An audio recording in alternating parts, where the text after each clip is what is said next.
welcome to episode number 201 of the It's the Pictures podcast. Yes, that's right, we have passed episode 200. I am your host, Max Colville, and I'm joined by my co-host, Evan Crean. Hi, Evan.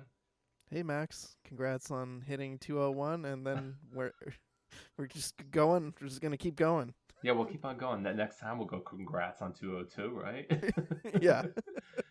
um, no, I thought to do something like really like kind of changing the formula for the podcast as we move it past, and I haven't decided yet if like I gotta look at some change of art or look at different opening and ending songs, but those are things that I'm toying with. Mm. Just as we turn the corner at 200, we'll see what ultimately happens from that. But just wanted to change it up a little bit. Do like some death metal for the intro. Yeah, I think that'd be perfect to set people up for our enjoyable, in-depth film chats. That sounds good. I'm on board. But we're in the like kind of dismal August season, right? Like I think Mm-hmm. we had stuff like Naked Gun and Weapons come out, and both of them did okay.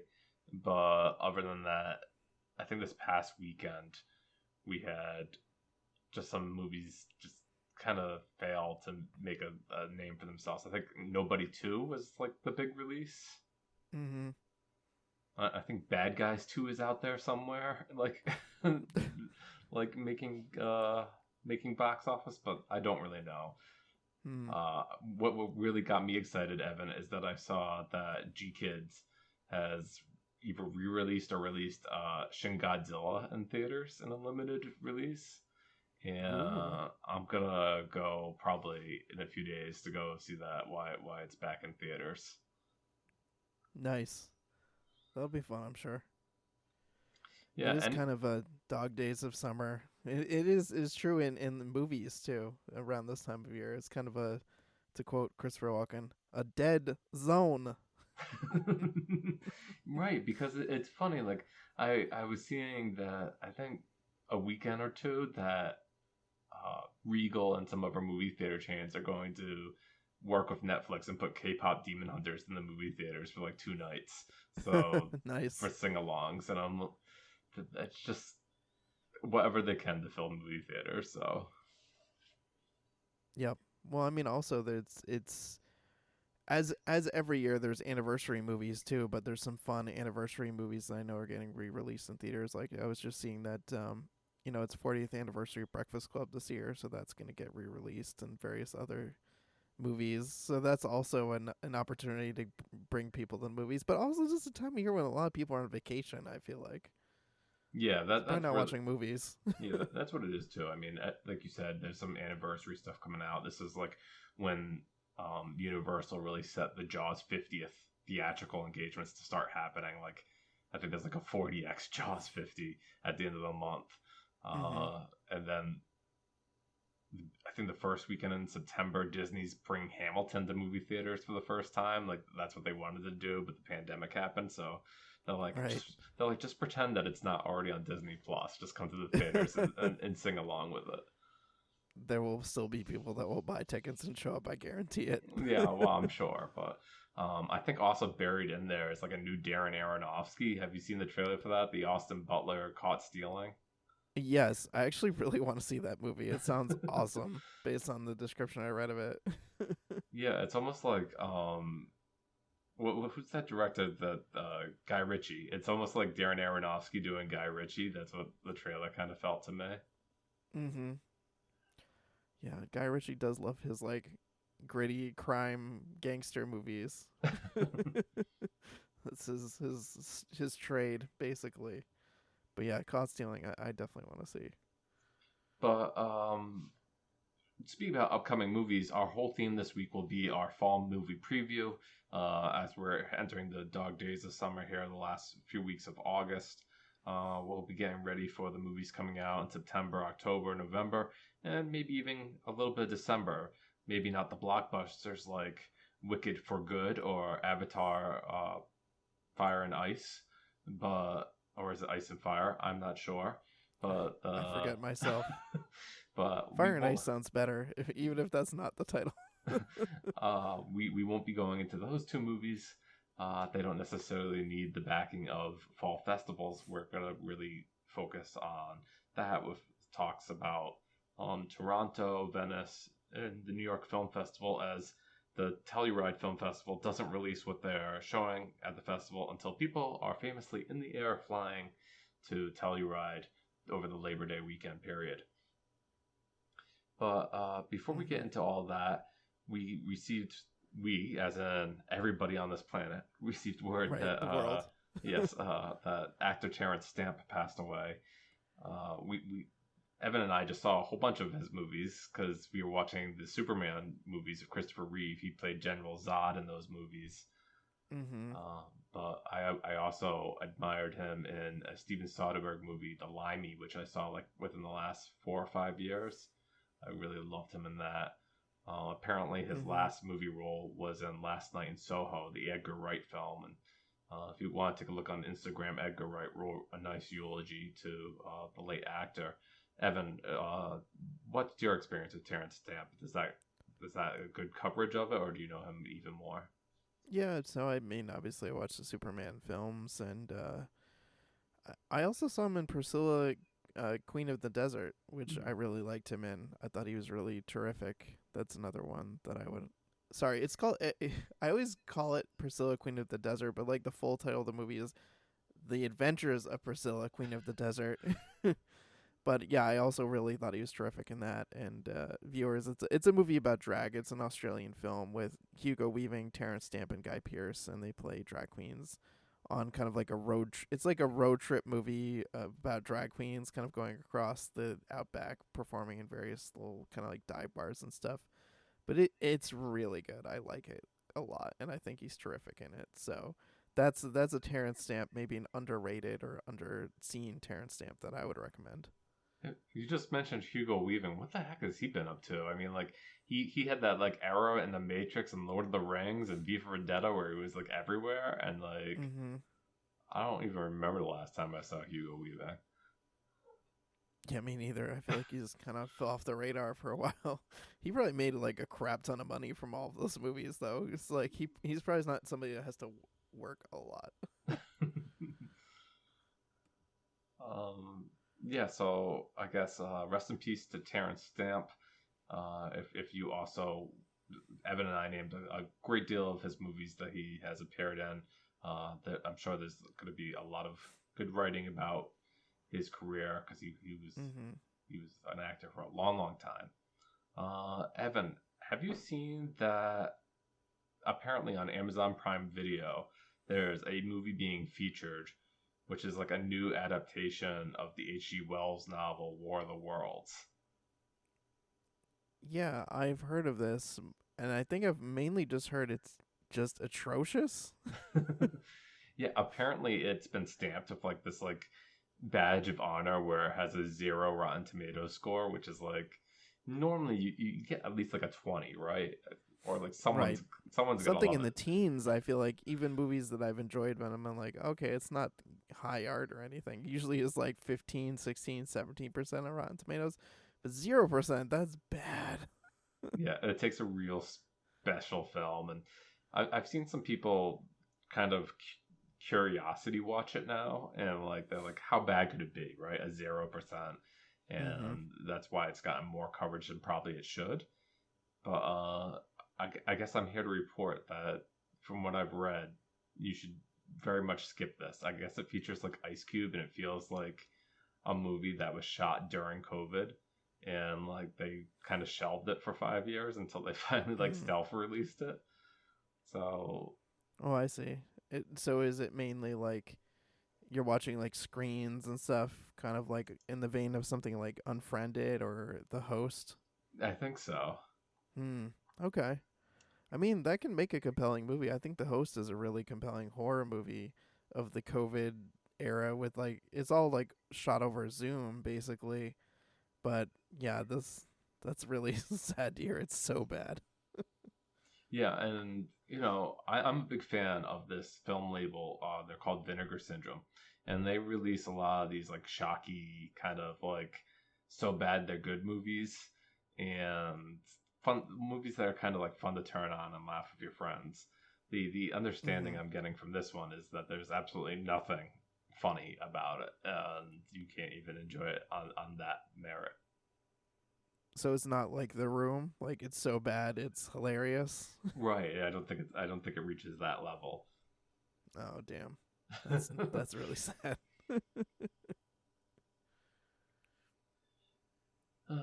But yeah, that's what we've got streaming at the end of the summer. I think like the other stuff like I was kind of interested in, Evan, was more on TV. This, amazingly, in August. Like I didn't Mm-hmm. watch the first season of Netflix's Wednesday, but I'm maybe a little interested in seeing what's going on with that show and catching up with season 2 of that. Uh, I also was interested in Alien Earth, which is just premiered on FX, and Yep. apparently even the what is it? Is it Peacemaker, Peace Walker? I forget what it's called, Oh, but it's Peacemaker, the show yeah, with John Cena. Yep. yeah. That one it has its second season coming out, and that has pretty good reviews. So I guess like TV is where it's at in Yeah, it's August. true. Yeah, I've heard really good things about Alien Earth. I've heard really good things about Peacemaker. I don't. I've heard middling things about the season of the Bear, which I started a couple episodes in and just kind of felt meh about so far. What's that one? Um, I've heard. Is that the there's a Jason Momoa like Apple TV Plus show that people are going crazy about? Is that the one oh or? yeah, something of war. No, no, I was just saying the Bear. I feel like this current Oh season is yes, kind of like yeah, yeah. so far. Mm-hmm. And Yeah, I didn't I even mean, finish that. And I love the bear, so mm-hmm. And I mean, like, I don't even know if I'm technically supposed to be talking about it, but I started watching the few episodes that Apple TV Plus has dropped of the new season of the morning show, hmm. and things are seeming pretty ruthless there. So I watched all 5 episodes like pretty quickly. Now I'm like, damn it, I'm out of morning show episodes. I just have to wait till they release the rest of them. Yeah, that wasn't a show that I ever connected with. I know like that was like the Apple TV Plus's like flagship show alongside like maybe like For All Mankind, but Mm-hmm. the morning show still has staying power, and maybe more so because they want to keep in business with many of the actresses that are in the show. Yeah. Okay, but enough with TV. We're Yep. going to move Back to on. the movies. Yeah, move on to our fall festival movie preview. This is a lot of fun. It looks at maybe movies that don't have the monster budget of say something like Wicked or Avatar. These movies are kind of like either looking for distribution or have it and just like I don't know are from smaller distributors like Neon or A24. Mm-hmm. Um, Searchlight is in there as well. More, I don't want to say prestige, but maybe like, what would you say, Evan? Independence, Yeah, somewhat? definitely a lot more indies. And then, there's some mixed in there. This is like Netflix. I don't Right. consider them an indie studio, but No. they're not doing big releases in theaters, so they're a little bit more kind of reined in terms of what their audience is going to be in theaters. Right. And like for me, when Netflix does a festival film, I'm of two minds, Evan. On one hand, I'm like, well, this movie's going to be eventually streaming on television. Should I make it a priority to go see it at a film festival? And then the other part of me is like, oh, this movie's never going to be shown on a movie theater screen, so Mm-hmm. I better take this opportunity to go see it. Yeah, I mean, I think that's a really fair point because yeah, they do such limited releases of most of their movies. If you want to see it in the theater, you should probably take advantage of the opportunity. Yeah, I remember, I think like specifically Darren Aronofsky's, not Darren Aronofsky, I'm thinking of another director here, the director of Children of Men and Roma. But Oh, Why am I blanking on Yeah, I know. this name? Anyways, uh, when Roma came out, I was like, I'm definitely going back up to Alfonso Boston. Cuarón. Yeah, I'm going up. I'm going up to Boston to go see it when it's playing in a movie theater because Mm-hmm. otherwise I'll have to see it like on little TV screen at home. Yeah, that's fair. But yeah. So Yeah, we have a whole bunch of movies here, ranging from like we said, A24 Neon, Netflix, etc. Um, mm-hmm. Stuff that we Yep. know is going to be playing at Venice and TIFF and somewhat New York. Like I said at the beginning, I don't think BFI, which is the British Film Institute's film festival, has really announced too much of what they're doing. And then Telluride, of course, doesn't announce yet, and AFI is like November. So Mm-hmm. there's still some like waiting for what's coming out, but we have a really good idea of what we're going to see this fall and what's going to compete with presumably Sinners for end of the year's awards because Mm-hmm. I think Sinners is a slam dunk to hang around. Oh yeah. By the way, I finally caught up with Sinners, and that movie is fucking awesome. Yeah, so yeah, I think that one's going to stick around. Yeah, Um, but as it should. but another one, Evan, that I think is going to stick around, and this one is going to be playing after having opened at the Cannes Film Festival earlier this year and winning the highest honor there, the Palme d'Or.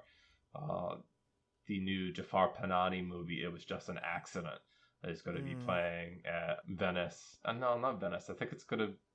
I don't know. I put Telluride here. I'm not sure if it's going to be Telluride, but I know for sure TIFF and New York Film Festival are showing it.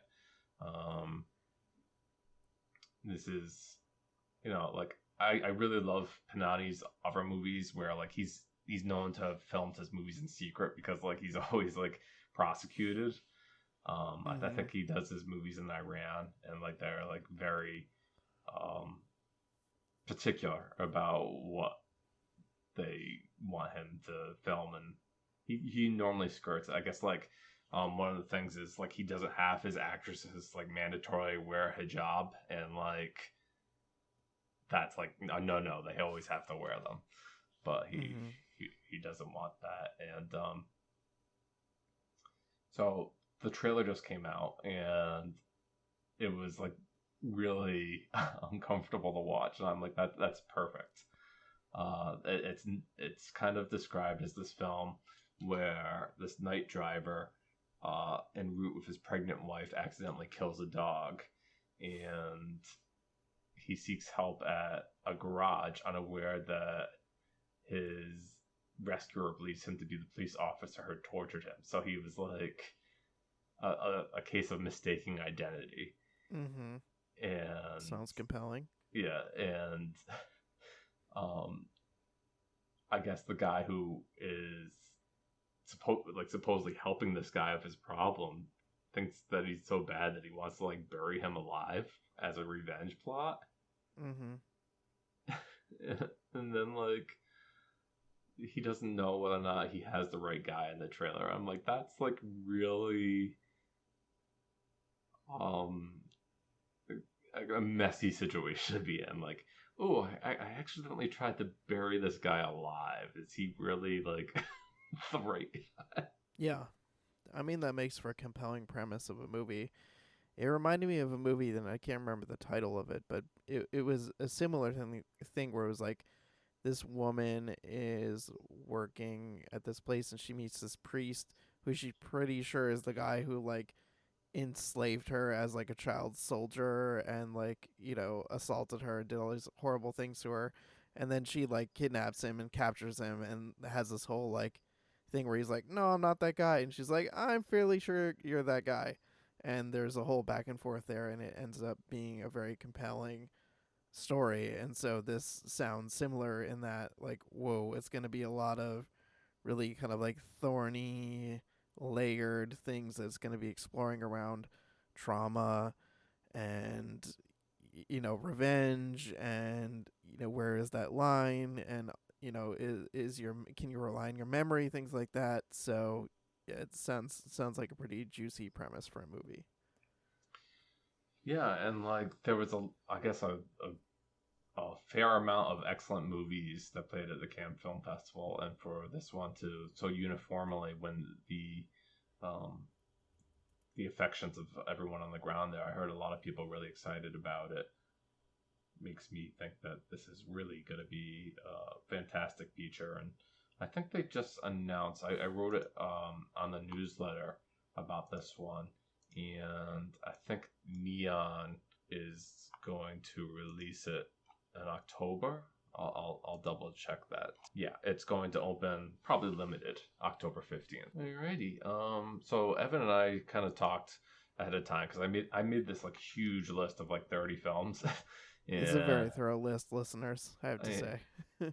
and we decided like that was way too much. So if you subscribe to the newsletter, you'll be getting to see a lot of the films on there. I've already shared 10 films from the list where subscribers and paid memberships will get an additional list of more films from the fall festival season that I'm excited to catch up with. And so that's just a little bit of a bonus.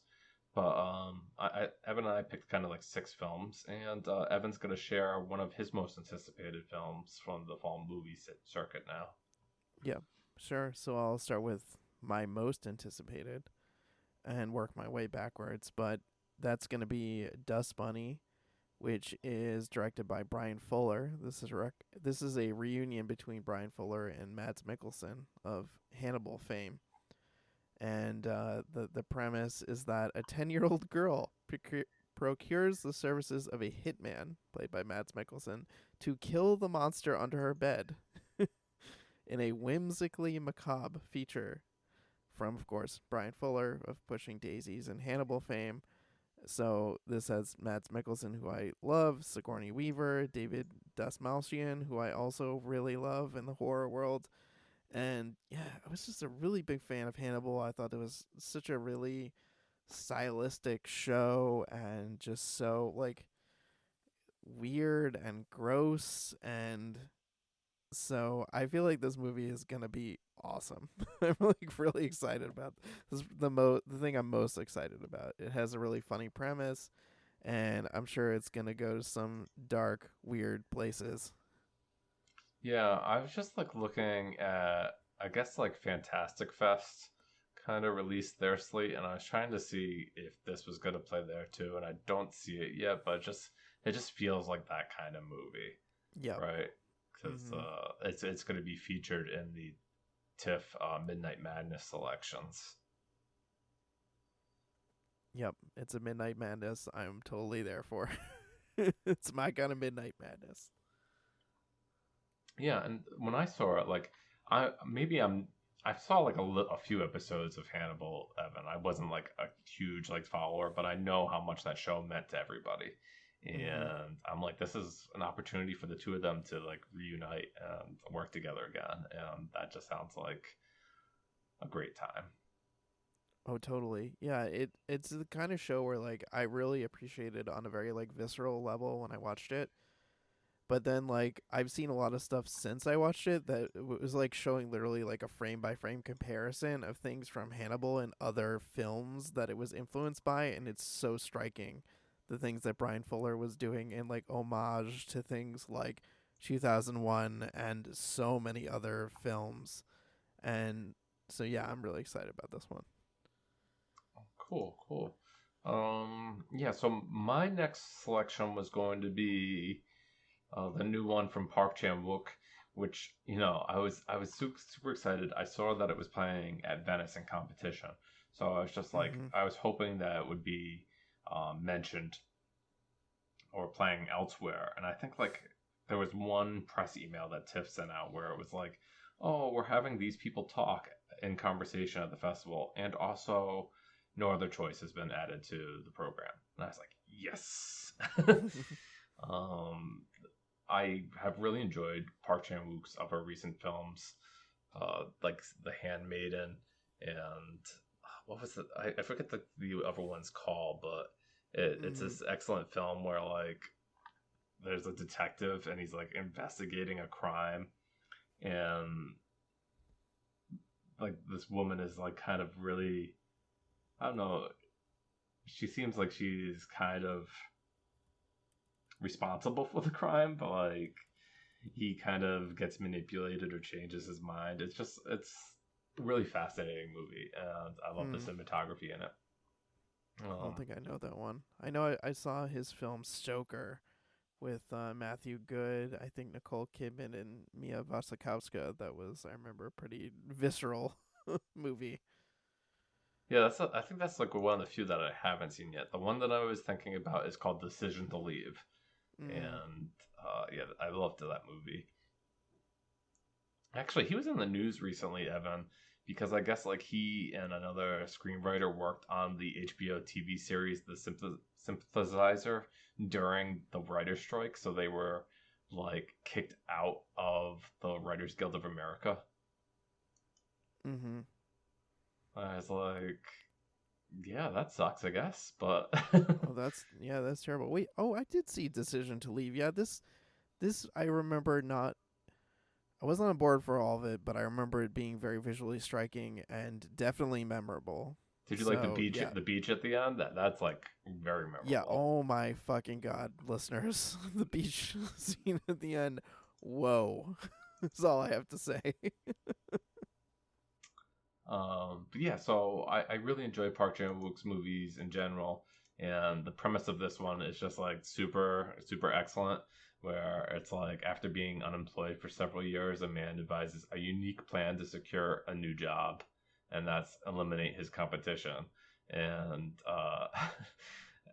the job hunt is always something that is I guess particularly poignant information, and I think this would be a soothing balm to kind of watch. Totally. Yeah, I mean, I watched a trailer for this and it was a really compelling trailer, like really cut in a way that was very unsettling, and this just looks like it's going to be a very violent, very just brutal kind of movie. And yeah, I think we can relate to that, the job search, right? Yeah, I think like if I'm from yeah, I think it's based on this book from 1997 called The Axe by Mm. author Donald E. Westlake. And yeah, it says here that like a middle-aged manager at a paper company is laid off after cost-cutting measures and after unsuccessfully pursuing employment for 18 months. He begins to hunt down the 7 men in his local area who could take the job that rightfully should be his. Mm. Yep, that sounds like a great premise for a movie. And there's even a moment in the trailer, I think, where the guy's like, other places they say you're like fired. In Korea, we say off with his head. That's such a great moment. Yeah, so that was no other choice. I'm really psyched to see that one. Yeah, that looks like it's gonna be a good one. I'm definitely in agreement with Max on that. So then the next one that I had on my list is a documentary, and it's called John Candy. I Like Me, and it's about John Candy. This is I don't really know what more we need to say about it, but it's told from the perspective of those who knew him best, people like Steve Martin, Catherine O'Hara. It has Tom Hanks. It's directed by Colin Hanks, and I'm really excited about it because I've always been a huge fan of John Candy. Loved him in films while he was alive. I always thought he was very underrated. I always thought he was very funny and vastly talented guy with so much range. And so I'm really looking forward to watching a documentary about him and remembering him in all of his glory. Yeah, so this is the opening night selection for TIFF. Like, I've been to TIFF a few times, and like it's hit or miss. Like the films that they typically picked, at least narratively, for the opening night. I think they had like the Robert Downey Jr. movie, The Judge, years ago, and like that movie Oh my stinks. god, that movie. Oof. And then they had like the most recent Magnificent Seven like remake, Mhm. and so I was like, I like this idea of like going with smaller movies. Maybe there's less pressure. Yep. Um, this is a really good fit, a John Candy movie. I was trying to find like where the line "I like me" came from, and it's from like Planes, Trains, and Automobiles, I guess, at Yep. the end there. So, Yeah. Well, uh, yeah, it's actually I think it's from like the kind of middle of the movie when John Candy. Sorry, listeners. I love Planes, Trains, and Automobiles. It's a movie that my family, as a tradition, watches every Thanksgiving. It's one of the few Thanksgiving movies out there. But also, it's just I don't know. It's a family favorite. But yeah, it's a scene where Steve Martin kind of confronts John Candy for all of his things that he does is super annoying. And honestly, Steve Martin is not wrong, but he's really mean about it to John Candy's character. And he says, "Yeah, I like me. My clients like me. You know, they get the genuine article. I'm just a I am who I am kind of guy." And that you do respect that about his character. But yeah, I'm really excited about this documentary. I'm looking forward to it. yeah, I think it's an excellent subject, right? It's like not Mm-hmm. everything has to be doom and gloom, or like you get a lot of documentaries these days that are very, very heavy. And I guess like on the other token, you have stuff that can be seen as a little bit fluffier, right? If it's like about like a comedian. I'm trying to think of like I would definitely not put like the Pee Wee Herman one in that I watched earlier this year as fluffy, because that's not fluffy at all. But Mm-hmm. yeah, there's certainly ones that feel like just pat in the backs, and I wonder like which direction this John Candy one will really go. Yeah. Um, for me, the next film is from a director that I'd say that like I'm in the bag for, because I'm always excited for all of his films, and this is Guillermo del Toro's Frankenstein. This is like one of those projects that I think he's been wanting to make for a long time, and after Mm-hmm.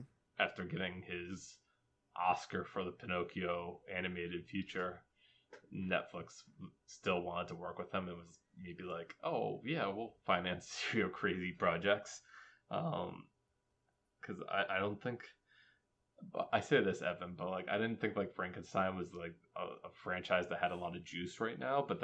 Right. But then I guess Maggie Gyllenhaal's also making a Frankenstein movie that got delayed to next year. Like The Bride of Frankenstein, it's just called The Bride, and it's supposedly like a Gotcha. musical. Um, but yeah, I like the direction of this Frankenstein. This is so Oscar Isaac is playing Doctor Frankenstein himself, while Right. Jacob Elordi is playing the creature. And it's not like Yeah. it's not like the lumbering creature that you know, where he's like, "Rrr," and Oh, right. he has like the rods in his neck, but it looks like something much more menacing, or like maybe like he's on a journey to get revenge. Oh, totally. Yeah, I watched a trailer for this, and honestly, Guillermo del Toro can be very hit or miss with me. But in watching this trailer, it kind of won me over in that it looks very stylistic and it looks very visually compelling in a way that I looked at it, I'm like, okay, Guillermo del Toro's doing Frankenstein. I kind of rolled my eyes, kind of wrote it off, and then I watched the trailer and I thought, okay, this actually kind of looks good. Now I actually maybe do want to see this. Yeah, I think like it's challenging because like I really love James Whale's Frankenstein and Bride of Frankenstein. I think those are terrific movies. Um, Mm-hmm. but like I felt maybe similarly last year with Robert Eggers' take on Nosferatu. I was really worried about that, and he did a fine job with his kind of adaptation of that story. So Mm-hmm. I'm eager to see what Del Toro has in store, because obviously if he's waited so long, it's not just going to be like a by the numbers Frankenstein. Like Right. he probably had a vision for what he wanted to tell. Yeah, true. And Oscar Isaac in the lead role, I think, is a really fascinating choice. It's not like he went like, okay, I'm just gonna get like Willem Dafoe or somebody. Like I thought he made a more interesting choice with somebody like Oscar Isaac playing Doctor Frankenstein. And I think there was a line in the trailer, something like monsters create monsters or something. So Mm, I was kind of like, maybe this movie is gonna kind of plumb the depths of Dr. Frankenstein's like depravity and like god complex and stuff that could be really interesting. Yeah, it's funny that you mentioned William Dafoe because like before we came on, we were talking about Yorgos Lanthimos, and like Four Things just came out, and like how much Right. that character feels like a Dr. Frankenstein, like kind of simile. Facsimile. Yeah, Yeah, that's. facsimile. Yeah, I Uh, agree. And same thing in Nosferatu you were just referencing, and I feel like he's in that too. And it's just mhm, kind of like we're kind of used to seeing him play that kind of deranged mad scientist role. mhm. So I was that's kind of what I was picturing initially. But Oscar Isaac, I think, will bring a lot more depth and personality. All right. Well, what do you have next, Emma? So the next thing on my list is Jay Kelly, and that is it's a film that is starring George Clooney and Adam Sandler. Not the Mhm. most likely pair that you would expect. It's also a Netflix film, and the premise is that famous actor Jay Kelly, who's played by George Clooney, and his devoted manager Ron embark on a whirlwind and unexpected profound journey through Europe, and along the way, both men are forced to confront the choices they've made, the relationships with their loved ones, and legacies they'll leave behind. And it's got a really stacked cast. It's got Laura Dern, Billy Crudup, Riley Keough, Greta Gerwig, lots and lots of great people.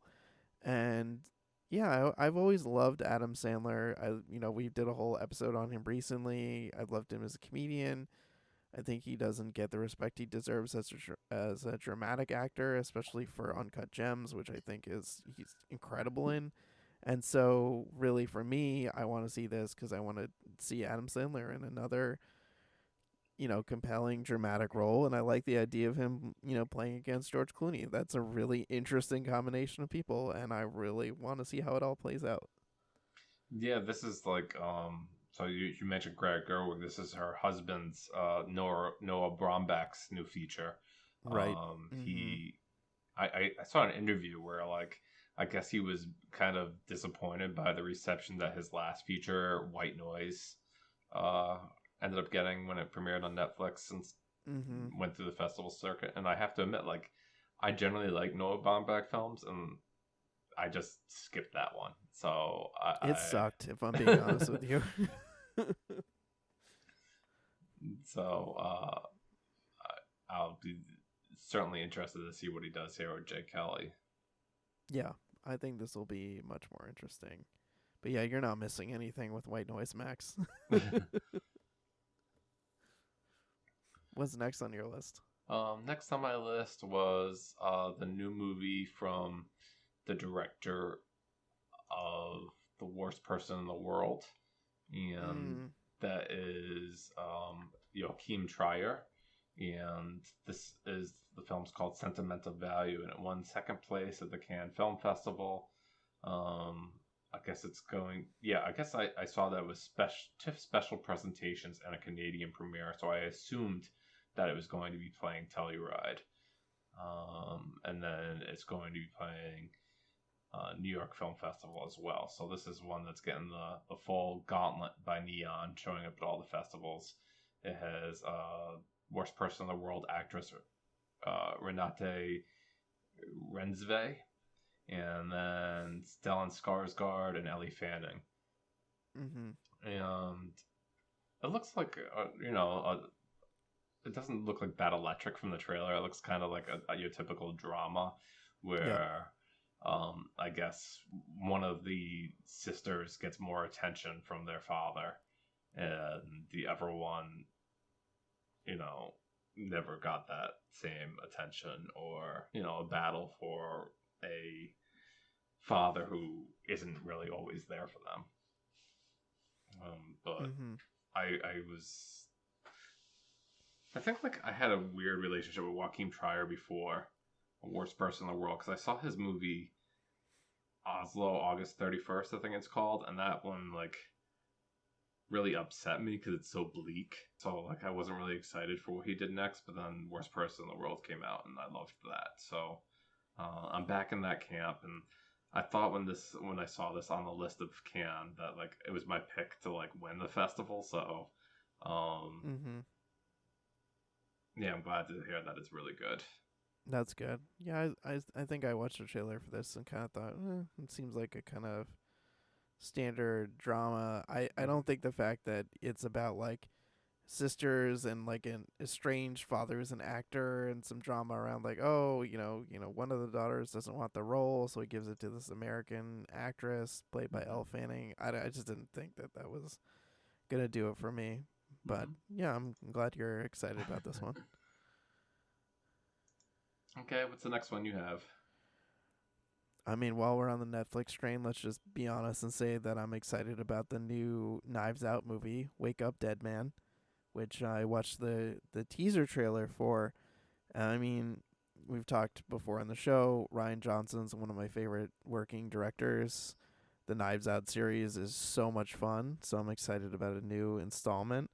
And based on the teaser trailer, I mean, I like the kind of new haggard look that Benoit Blanc is rocking. He's very like, he's got like long hair. He's looking very unkempt, so that's fun. And then this cast, we got Glenn Close, Josh Brolin, Mila Kunis, Jeremy Renner, Kerry Washington, Daryl McCormick, some people who I really enjoy. And so, yeah, sign me up for Wake Up Dead Man. Give me another Knives Out. Make a bunch more for all I care. I'm really enjoying this franchise. Now, the I'm really excited about this one too, Evan. But I found that like with the Knives Out films, there's been like really one standout character in each of them, like almost one that like takes hold of the plot and moves it forward. Yep. Do you have like some kind of like guesstimate over which one which actor or actress do you think will be featured? Oh, that's a toughie based on this cast. I mean, it'd be really cool if it's Kerry Washington because I think she's great. But yeah, I have no clue. I feel like the teaser didn't really give me much info on like what was actually going to be the events of the film. But maybe I just watched it too quickly and wasn't reading that heavily into it. But do you have any theories on who it's going to be, Max? Oh no, I kind of threw that curveball at you and not expecting it to like come back. Um, I I bunted. yeah, you certainly did. I yeah, I guess like yeah, you maybe Kaylee Spaney. You know, Oh, she's that's in right. She is in this too. yeah she's in that like Alien Romulus movie. Um she was in the Elvis movie, Mm-hmm. so I could definitely see her getting a bump here. If she's like the featured character, I don't know though. Well, You it could have seems Glenn we're both you could excited have to see. yeah you could have Glenn Close be the villain. I don't know. Oh, I love Glenn Close, but she has been in some movies giving I would say very questionable performances as of late. Like I've always thought of her as a really terrific actress, but I feel like lately she's just playing parts where she's like, how can I just transform my appearance like so drastically and look really unlike me, Glenn Close, but but like the performance, like the actual acting isn't there. hmm So I don't know. I'm a little skeptical of her leaning into this, but I've always kind of loved her, so I'm gonna like, well, maybe she'll be great in this. Hopefully, she'll be great No, in this. I think he's able to get the best out of the people he cast. I mean, like even like I felt Kate Hudson had been like not seen a lot when she was in Glass Onion, and then like she's still a lot of fun. They Yeah, wrote a good role for her. they definitely did. She was terrific in Glass Onion. Okay, so yeah, that's the next installment of Knives Out. That one's going to be world premiering at the Toronto International Film Festival before it comes out in December. Mm-hmm. Yet, yes, they expect the people at TIFF to hold secrets for like 3 months. So, Good luck with uh, that. yeah. Okay. The next one on the fall movie preview that I was excited for was this movie called Hamnet, and it is, I guess, uh, take on like the writing of Hamlet, where it features like a story about William Shakespeare in this movie, played by Paul Mescal, and his wife Agnes, played by Jessie Buckley.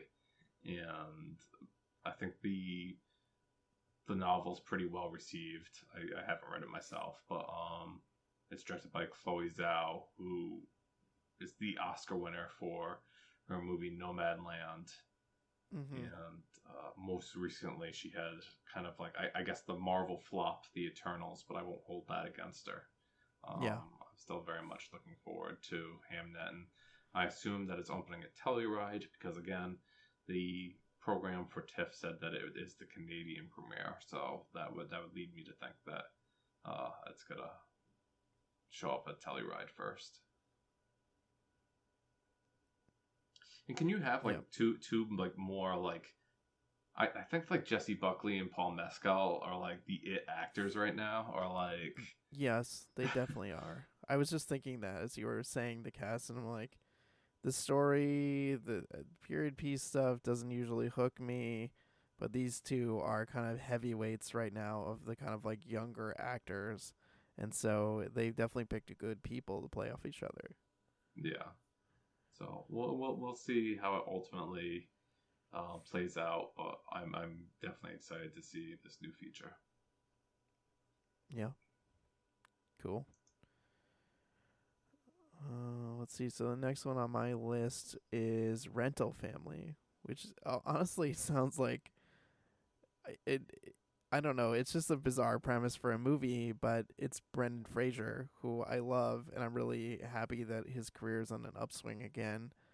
And he plays like an American actor who's been living in Tokyo, and he starts to work. He's been like, I think he's like running out of work or he's out of work, and then he gets hired by this firm to be like a professional surrogate, where he's Mm. basically acting in people's lives in roles for them. So like, I think the biggest example you see in the trailer is that like somebody wants him to play like a father to this child that he's like just meeting, and it looks really sweet and really funny, and I think, I don't know, it just seems like the exact kind of right role for Brendan Fraser, like something that kind of is dramatic and but can be sweet, can be funny, it can be poignant, and it's the exact kind of thing I've actually really been wanting to see Brendan Fraser in.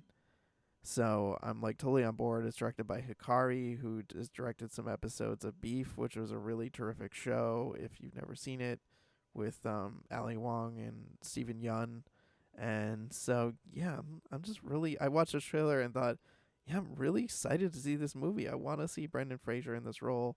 I think it's gonna be sweet. I think it's gonna be funny. I think it's gonna move me. All the things you want in a movie, right?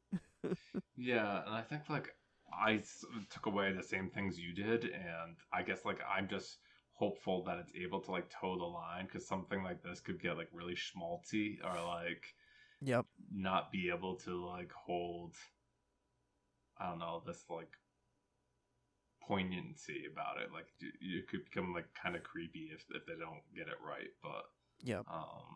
I hope that with the talent involved, they do. And I know so many people didn't like The Whale as a movie or even like a screenplay, but they were happy for Mhm. him. Yep. I hope that like this is another opportunity for him to get more roles and you know let people who really like him see him and stuff that they enjoy.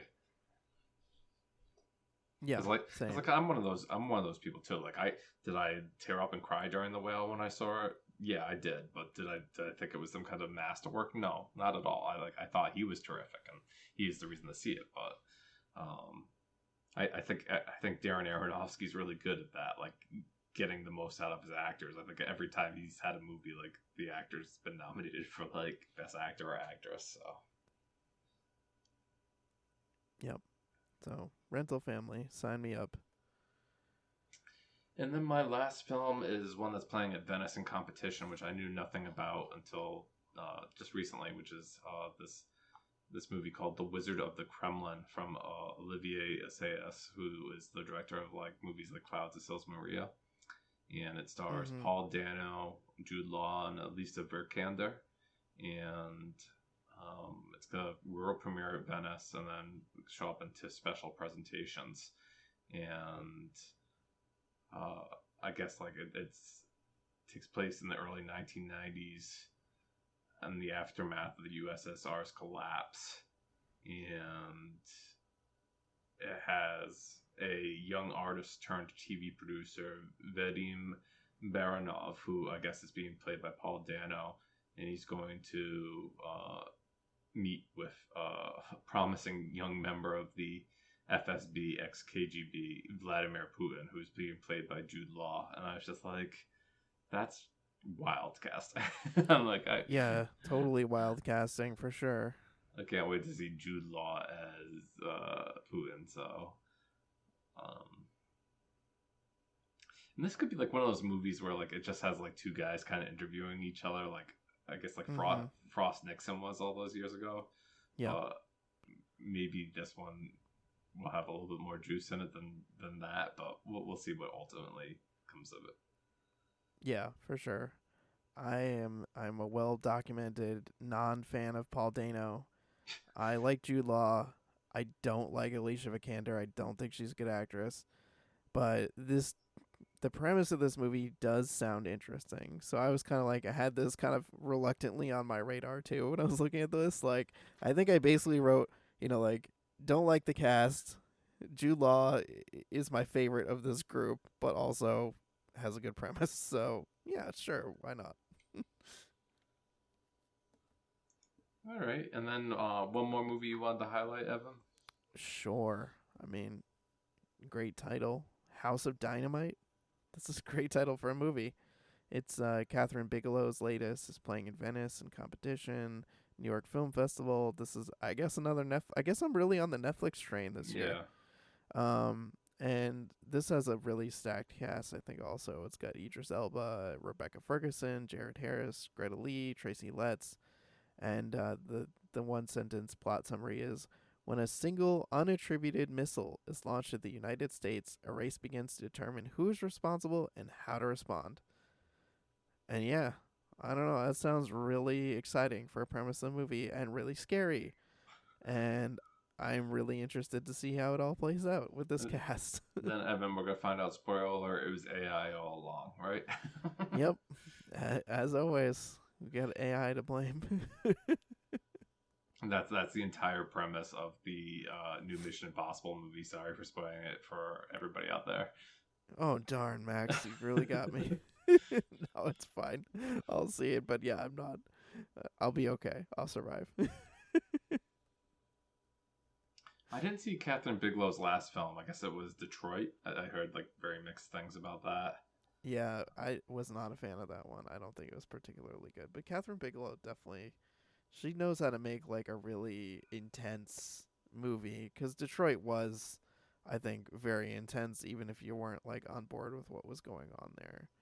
And like she knows how to make action movies. She's made films like The Hurt Locker, very like emotionally intense, emotionally involved films, and I have a feeling that this one will be, given the subject matter. Can we get her to make another film like Point Break? Because I would love that. I would love another Point Break, or I very recently for the first time saw Blue Steel, which I thought was a tremendous film that had a plot point that completely lost me. Like completely lost me. I was like so on board with it, and I got so mad in the middle of it that I was like, why? Why did they do this? yeah, I've heard that's good. Like when we did an episode on Catherine Bigelow years ago, I heard that like that was a pretty good movie.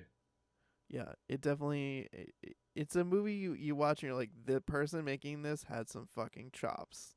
But like narratively there's just, what were they thinking?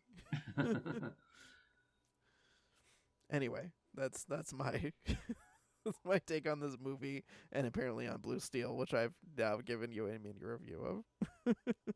Yeah, so there was a lot of movies that we didn't mention that I'm sure we wanted to talk about in depth more, like whether or not I didn't get a chance to talk about, like Mamoru Hosoda's Scarlet, which is a new animated film, or I think there was one that was kind of interesting called The Testament of Anne Lee, which is directed by Manifest Volt and stars Amanda Siegfried and Thomasin McKenzie. That one looks kind of interesting.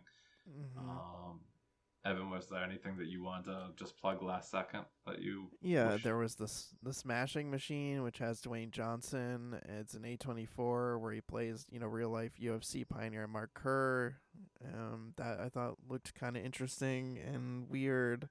There was After the Hunt, which I thought a really thorny premise. That's the latest Luca Guadagnino film with Julia Roberts and Ayo Edebiri and Andrew Garfield, Michael Stuhlbarg, Chloe Sevigny. Like really interesting cast, really thorny premise.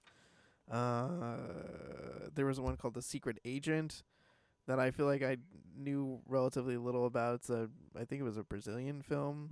Mm-hmm.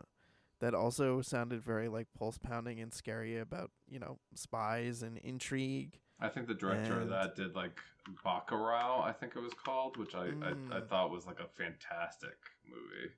yeah, and then The Coral, which is it feels like a very paint by numbers like war dramedy kind of situation, but it's Ray Fiennes and Mark Addy and British people being cheeky and having a sense of humor and gallows humor about a choir during World War I, and I was just like, you know what, this looks like it's gonna be schmaltzy, but I totally I'm into it. Yeah. All right. Yeah, and then Evan, there was like stuff that I didn't put on the list. Like there's that Bruce Springsteen movie coming out. There's a movie from Mm-hmm. the son of Daniel Day Lewis coming out, which sees Daniel Day Lewis coming back to theaters, and one that was not announced for the Fall Movie Festival, but just had a trailer the other day. Evan was the new film with Timothy Chalamet called Marty Supreme, directed by the other Safdie brother, and Mm. it's a table tennis movie. And I was like, I kind of want to see this. Yeah, I probably would see that too. Yeah, actually, shit, that's something I forgot to mention about the Smashing Machine. That's Benny Safdie directing it, and that was another reason why I was interested in watching it. Hmm. Yeah, that's a what was that movie? The Jungle Cruise reunion between Emily Blunt and And the Dwayne Rock. Johnson, Yeah. yeah, that part I was not necessarily looking forward to because I feel like they had negative chemistry in that movie. Like if you could have less than zero chemistry, but I don't know something about it. It's A24. It's Benny Safdie. It's The Rock with hair. Sure, why not? Negative chemistry. I like that. Anyways, that is our fall movie preview. I hope that we put some movies on your radar going into this fall season that you can put on your list or your letterbox list, which we're not affiliated with but use Yep. to plan your wish list out. But before we go into what we've been watching, we're going to pause for a second to do some station identification. You've been listening to the It's the Pictures podcast. You can find us via email at itsthepictures@gmail.com. You can find us Mhm. on Blue Sky, Instagram, and Letterboxd. Look for either at It's the Pictures or at It's the Pick Pod. Also, we're available on lots of different streaming services. You can listen to us on Apple, YouTube, Spotify. If you like the show, give us thumbs up, leave us a comment, um, review us, give us a star review rating. It helps us reach more ears and um, get excellent feedback and be able to provide everybody else a show that they love, right? Because Mhm. that's why we do this, because we love to do it and we want you to love listening to it. You can find me on Blue Sky most of the time at maxcolville.com. I also keep my letterbox very updated with what I've been watching, so you can check out there, follow along with what I've been watching. Evan, where can they find you? So, listeners, you can find me also over at Spoiler Piece Theater, the weekly film podcast reviewing movies. You can also find me on social media. I forget all the places I am at this point, but you can look for Real Recon. That's real as in film reel. And I just want to echo what Max was saying about, leaving us reviews. That's really helpful. Tell a friend about the show. Send us an email. We want to hear from listeners. So if there's things you like, the things maybe you don't like, or things you want to talk about, like I'm totally game to like talk about stuff on the show that listeners want to hear about. So drop us a line. We'd love to hear from you. And also make sure you're checking out our newsletter, which Max is working so hard on all the time. Max, what do we have coming up on the newsletter? Yeah, more recently, I have done a written version of the fall movie preview. You can already see 10 movies that are preparing at TIFF, either world premieres or special presentations. I will follow that up with a list for subscribers who will get a look at some of the other films coming out this fall. I think I have some other things coming up. I recently got the Dollars trilogy from Arrow. They released a Oh, 4K nice. of that, and I'd love to sit down and start watching those films and do some writing about that. I recently also picked up the 4K of Master and Commander, which I'd love to write about that too, because it had been a long time since I've seen that, and I think I think it came out in 2010, so I think it's the 15th anniversary. And I'm like, I'm at a much different place in my life 15 years later than when I first saw Mm-hmm. that, and I'm like, I can kind of get on board of like two old guys like out at sea, where maybe that wasn't my bag way back in the day. Yeah, you know what's funny? I remember watching that movie and feeling like, even at the time, like, I feel like I shouldn't be enjoying this movie as much as I am. And there's a kind of fondness, there's a soft spot for it. And I feel like it's probably worth revisiting. But, I mean, we should also mention, Max, you're going to be at TIFF covering some of these movies. So we should, like, tease that, right? You're going to be going to TIFF this year and actually watching some of the things we're talking about. That's true. So, Yeah, yeah. yeah. Going to TIFF, and for the 50th anniversary, I have some assignments lined up, especially for Wake Up Dead Man, and I'll share those with the podcast listeners. Yeah, just looking forward to catching up with some of the features there, and as much as it is just about the movies, it's also about the connections I know, and seeing familiar faces up there in Canada. Cool. I We'll think I look think out our for that. I think our friend Odie Henderson will be up there, and I'll probably see him for a bit. So Awesome. We'll say hi for me. I will. Okay, so I didn't have a special movie to guess this week, Evan. So we'll have to catch up on that next time. But Sure. we'll go into what we've been watching. And Evan, you told me that you, other than loving Sinners, which you briefly alluded to that earlier, Oh, yeah. you caught up with another new movie on AMC Plus. Yeah, I caught a movie called The Luckiest Man in America, which was not on my radar at all. And it just totally came up when I was, just looking through stuff to watch. And it's got Paul Walter Hauser, it's got Walton Goggins, David Strathairn, and Maisie Williams also in it. And it's based on a true story. It's 1984. We've got Paul Walter Hauser is an unemployed ice cream truck driver who gets on the show Press Your Luck, and he manages to kind of get his way on there. But the thing is that he's figured out the pattern of of the game show. Like, he's figured out how to win the game show, and it's just really, really intense. It's very stylized. It is just super duper compelling. It was a sleeper movie, knew nothing about it. I thought, okay, I'll watch this. This sounds interesting. And it just hooked me. It was a thriller through and through, and I was just all about it. Like, the whole vibe that this movie was laying down, I was just so on board with. It captures the, like, 80s game show vibe, like, almost in a way that feels borderline kind of like The Running Man, even though this is not about, like, murder and mayhem and stuff like that. It has the level of kind of like intensity to it, the style of it. It is, Paul Walter Hauser, who I think is a terrific actor, is really great in the lead role. Walton Goggins also great. David Strathairn, I think he's terrific. Shamir Anderson also, he's great.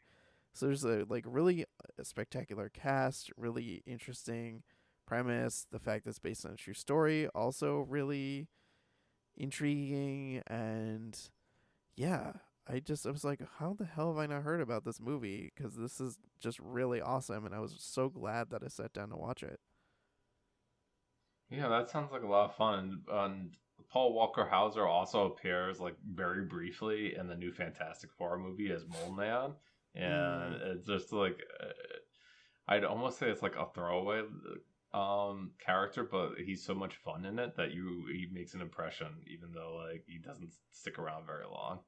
yeah, that makes sense. He's a real scene stealer when he's in things in kind of bit roles, but he's continued to impress me with his range as an actor.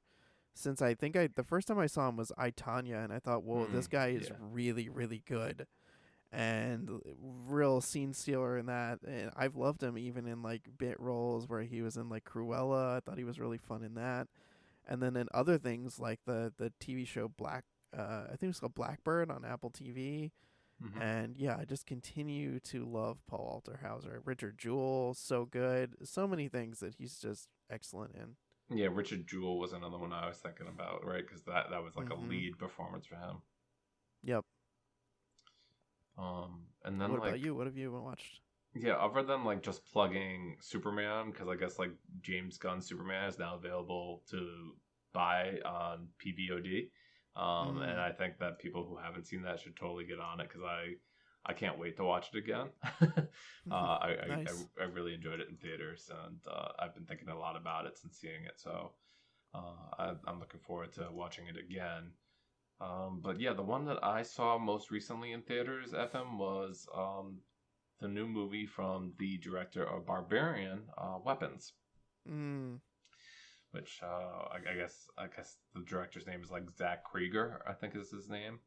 And this one stars like Josh Brolin and Julia Gardner, I think is her Yep. name.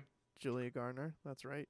Yep. And the premise is really interesting, right? Because like it gives you like this almost Pied Piper like premise where it was 2:17 in the morning and 17 children from this first grade teacher's class walked out their front doors and disappeared into the night, never to be seen again. Mm. And from there you're like, oh, what are like the ramifications of that? Like how how is the town taking it? How is the teacher who is still there taking it? Apparently there's one child who didn't get taken away, and like why didn't he get taken away? What does he know? Mm-hmm. And there's just like a lot of really um interesting thoughts that would happen into that, and Kreger kind of like uses his screenplay to break it up from the perspectives of all these different people. It's kind of like Magnolia style. He said he was influenced by Paul Thomas Anderson's Magnolia when he was making this film, and I guess so far as like Aiden Alderich has a mustache, and he plays a cop in this movie, but he's like, oh, we took the John C. Riley mustache and put it on Aiden Alderich. And I was like, that's funny. Um, yeah, it's an interesting horror movie. I don't think like I wouldn't say like it scared the bejesus out of me. I think it was fun to go see in a theater, and I think I'm not usually a person who goes to see horror in theaters, Evan. Mm-hmm. Yeah, I I'm know it's not really your bag. yeah, I like horror movies and horror things in general, like somewhat, but like I've never been the type of person who's like I need to go like opening night 7 o'clock and sit with a full theater through full of people like gasping. Mm. I'm sure that's an experience like a lot of people love to have when it comes to horror movies, but that's not really me. So but I guess when I saw Weapons, it was interesting, Evan. I don't know if it was something like Warner Brothers did or with collaboration with Zach Krager, where like the first public screenings of Weapons took place at 2:17 p.m. Like that's kind of creepy. Yeah, I like that. That sounds fun. Yeah, I think horror. I mean, it's well documented on the show that I'm a big fan of horror films, but I also think that horror is still doing some interesting viral marketing and things like that for their movies. It just I'm thinking of like the weird stuff they've done to promote Smile and some other and Megan and some of those other kind of movies, and so I dig that horror is like, all right, let's think a little bit outside the box in terms of some of the marketing or some of the ways we can hook people to come see our movies. Yeah, and I think like the recent release of like Alison Brie and Dave Franco's together, I think that would have scared me more because like I'm not Mm. like body horror kind of gives me the ick. Oh Um, yeah, uh, oof, body horror. like I think that one probably would have scared me a little bit more. Mm-hmm. Yeah, I could see that. Ugh, body horror can be so icky depending on the intensity of it. But I mean, like it depends who you are with weapons because it could get really under your skin. I think like the movie, it feels like it's an allegory for like surviving like a school shooting and like what's Mm. like who's left behind and like how like they deal with that. Um, so that really feels like something that this movie's trying to make a statement on. Yeah. Yeah, I mean, I've heard good things about weapons. My co-host on Spoiler Piece, Dave, really liked weapons, so I'm very eager to see it. All right, cool. I think that wraps up another episode of the It's the Pictures podcast. I guess in 2 weeks' time is going to be right on the precipice of TIFF. I don't know if we'll have an episode then or not. If we're just gonna like, I'll be trying to like record some mini episodes while I'm in Toronto. I've done that before, and Mm-hmm. sharing them while I'm there. But ultimately, if I don't do that or what have you, we'll come back and we'll do Like a what's recap. yeah, recap of TIFF or what was it, declassifying or Yeah, like a download. Yeah, a yeah, debrief. Yeah. yeah, debrief of TIFF. There we go. Yeah. Thinking of words. All right. Well, thanks again as always, Evan. And thanks for listening, everybody. And yeah, we'll see you on the next episode. All right. Take care, everyone.